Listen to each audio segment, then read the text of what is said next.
early in our show, we heard from a band with a seafaring name, The Sea, The Sea. It got us thinking about the water, and a Connecticut story of a woman who kept Bridgeport's Fairweather Lighthouse from 1824 to 1878. Her name was Kathleen Moore. That name is now being given to a brand new Coast Guard cutter. We'll find out more about that in a moment. Her story is one that fascinates our next guest, Mary Witkowski, who's the Bridgeport City Historian and Department Head of the Bridgeport History Center. Mary joins us by phone. Mary, welcome back to Where We Live. Thanks so much for joining us. Hi, how are you? I'm doing quite well. So tell us, who was Kate Moore? Kate Moore was an incredible woman who lived in the 19th century and actually was, I would say, a hero to women today. She was already in the 1870s. She was well underway with helping her father keep the light at the lighthouse, which is not an easy task back then. Well, we're going to talk about the work of keeping the light on at the lighthouse. If you have stories to share about the Fairweather Lighthouse in Bridgeport, 860-275-7266, or if you have questions about Kathleen Moore, who, from what I understand from you, Mary, it went by Catherine Moore, Kathleen Moore, Kate Moore, different spellings of her name? Jesus, I think she was hiding her identity. It's by today's standards, everybody wants to be in the media, but finding things about her, links to the past, it's really hard to find. And she's Catherine with a C in the census. She's Kate Moore most commonly. Well, and of course, her full name, Kathleen, being given to this new Coast Guard cutter we'll be talking about in just a moment. Tell us about this lighthouse, though. Back in the 1800s, when we were a more seafaring nation, that's how we got about even more than we do today. How important was this lighthouse to Bridgeport Harbor?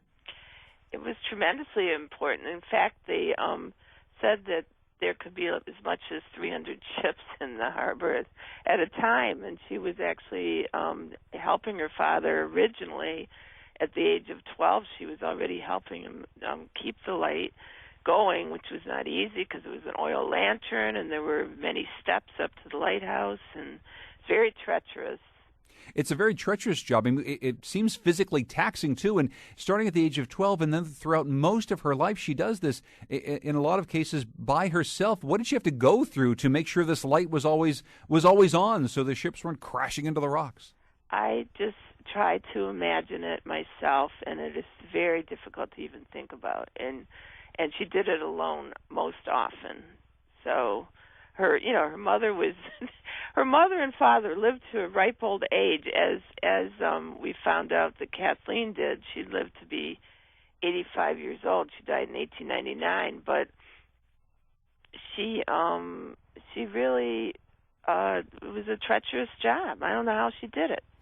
And you can read more in Connecticut Explored at connecticutexplored.org. Mary Witkowski wrote a piece about Kate Moore. I want to bring in Ensign Martin Betts from the U.S. Coast Guard Sector Long Island Sound, based in New Haven, Connecticut, to talk a little bit about some of the history of women keeping lights. Ensign, welcome to our program. So Kate wasn't the only famous woman who made sure that the lights were running along the Sound. No, she wasn't, John. And in fact, the Coast Guard has a long history of women in our service, particularly in the keeping of lighthouses. I found over 175 women listed as lighthouse keepers in our Coast Guard history. Well, and of those, 7 right along the Connecticut coast here. And as we were saying before, this is a treacherous job. It's a very, very important job. Just maybe you can explain a little bit more thoroughly, too, why this job was so important. I mean, we take things for granted today. We've got electronic beacons on everything so planes don't crash and boats don't run into anything.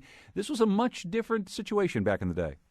It was, and in the days before electronic and GPS navigation ruled the day, mariners had to rely on line of sight, particularly in the shore areas, in the shallower areas of waterways coming into port, and the lights served as beacons to help orient mariners coming into port, especially during times of low visibility.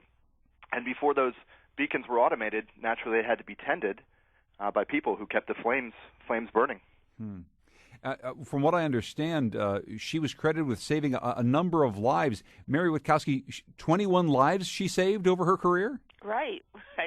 And I actually think that was more than that. I think, she was being very honest about her work, and so that is what they say now, that's how many she did. But when you say saving lives, what was she doing? Pulling people out of boats? Yes, she was. In fact, she recounts about one time when two men were clinging to a capsized boat, and she managed to get them in her house, and one of them died during the night, but she saved the other one. And that was a very treacherous time, as I said. My goodness. And we were talking about the story of this very famous woman, Kathleen Moore, who kept the Fairweather Lighthouse in Bridgeport Harbor for many, many years during the 1800s. Ensign Martin Betts, so she is being honored with the name on a new Coast Guard boat. Tell us a bit more about this. Well, the new Coast Guard cutter is to be commissioned on May 10th in a commissioning ceremony down in our home port in Key West, Florida. And the tradition of naming vessels after people who are important in the service, the idea is that they reflect the values of our organization, and they serve as long-standing examples of values that we can work toward. And certainly Miss Moore captures that spirit. The new cutter is one of the fast response cutters built in Bollinger Shipyards down in Louisiana. She's a 154-foot Sentinel-class fast response cutter. And when you say a fast response cutter, what will this ship be doing? What will it be put in service doing for you? It's going to be accomplishing maritime missions in District 7, which is down in Florida. So it'll be operating in the Caribbean, primarily doing drug and migrant interdiction, as well as our other law enforcement missions and search and rescue. You know, Mary Witkowski, this story is so remarkable. In 70 years, she tended this lighthouse. It's such a very important job. It's grueling work, mostly by herself. Do you think that over the years she's been given her due? I mean, we have so many Connecticut heroes that we talk about, some men and some women, but we don't hear very much about poor Kate. I never heard anything. Kathleen Moore was, she was unheard of, I think. And she really, I can just imagine her as they're talking about the Coast Guard cutter. If it was here today, she would be like standing at the front of it, and she would just be like holding on, like in the Titanic, like, oh my gosh, this is beautiful, you know? It would have been something. It would have been something. Hey, can you tell us what the status of the Fairweather Lighthouse in Bridgeport Harbor is now? She kept this light going for so many years. What's the lighthouse up to right now? The lighthouse is being kept by the people of Black Rock, and they are doing a very good job of keeping up with it, but it really does need some help. I was looking at it the other day, and it looks like it may be a little bit leaning.